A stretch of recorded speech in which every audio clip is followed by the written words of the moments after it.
I've got it. Scientific evidence that you are awesome. Welcome to my channel for non-binary bisexual video editors. What? So I polled my audience, you guys, to learn a little bit more about you and what interests you have. Turns out you're into some cool stuff. I asked about your favorite YouTubers, and several of you said JCS, which is a super cool police interrogation video analysis channel. There's just something fascinating about watching the inner workings of a detective trying to get somebody to admit that they committed a murder. Not to mention, I think it gives you like a really healthy perspective on life. Like, thank God I don't have to deal with that, right? I mean, I can't handle the stress of forgetting recycling day. I don't think I would do too well in that situation, just sitting there knowing that one screw up and there goes my life. Makes me appreciate having freedom. It's a good reminder not to kill people. I also asked about gender, and 69% of you said that you were male. Nice, nice, nice. 10% of you said you were female, but 12.5% of you said you were either non-binary or pangender. How cool! We're tiny, we're whiny, we're non-binary. 7.5% of you said you were transgender, or catboy. I love you, whoever you are. So that means like a total of 20% of you fall under the transgender umbrella, or flag. You know, because it's like flag.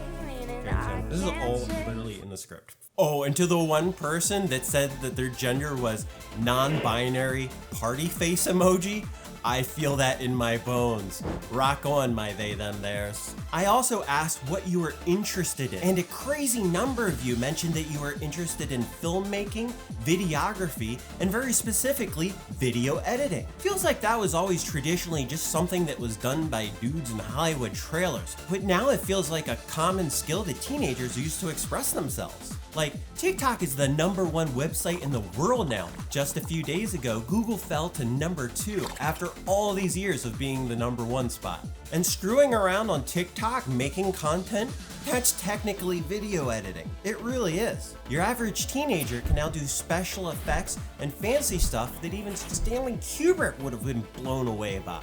How cool is that?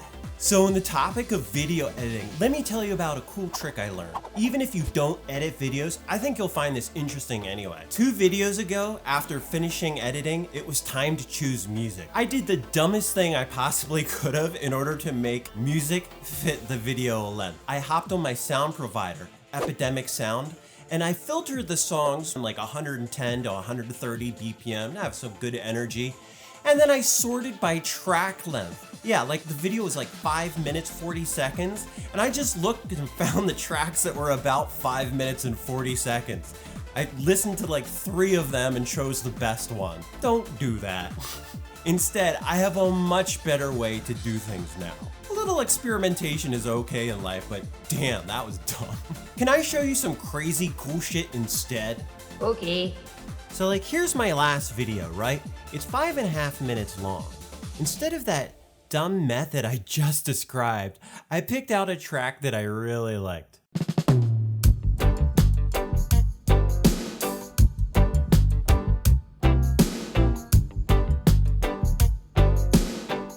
But yeah, it's a 5.5 minute video, and the music track is only 3 minutes long. So if you look at the bottom of the screen where the audio tracks are, you can see I duplicated the song, and I chopped off the end of the first copy, and I chopped off the beginning of the second copy. Zooming in, you can see I paid attention to where the beats are. I did my best to line things up in a way that the average viewer would never hear the cut. Yummy breakfast sandwiches, burritos, and healthy salad. You musicians out there might be able to notice if I did this right or not. Exactly the place I want.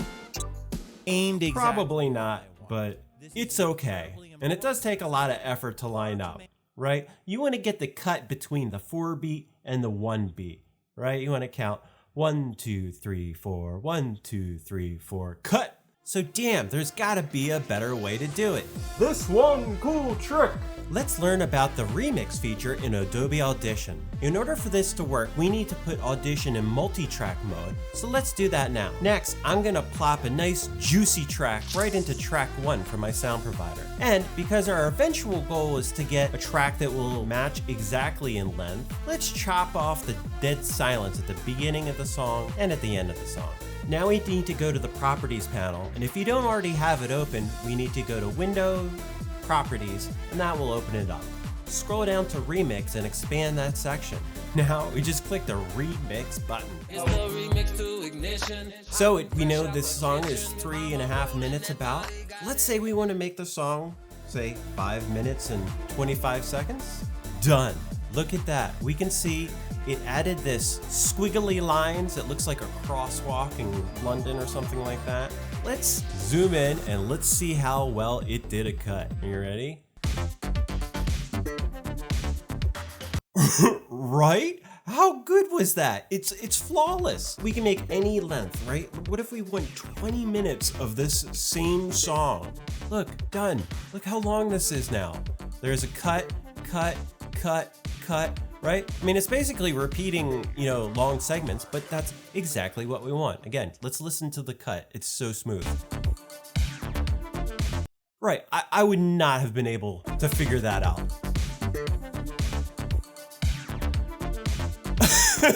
It's so good. It's so good. So that was 20 minutes, but check it out. We can also do like 20 seconds, right? Like, let's listen to the 20-second version of the song.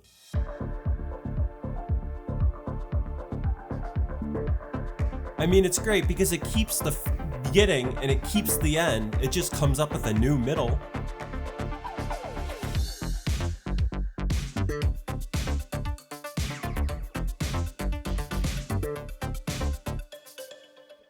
Right? It's so good. I just think this is the neatest way to do things. The results are so professional.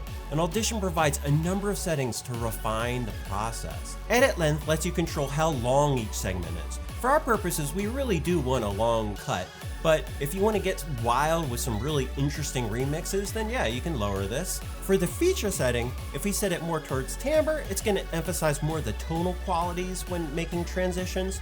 Whereas if we slide it over here, it's going to emphasize more of the melodic and harmonic components. Minimum loop length is exactly what it sounds like, and slack is simply how hard it will try to get the length exactly as desired. But I found that even with allowing some slack, it comes out pretty perfect anyway. Maybe it depends on the song. Speaking of which, I gotta talk about Epidemic Sound for a moment. I'm blown away by this sound provider. I get all of my sound effects and music from it for one low monthly price. I put an affiliate link to them in my description if you want to try a free 30-day trial.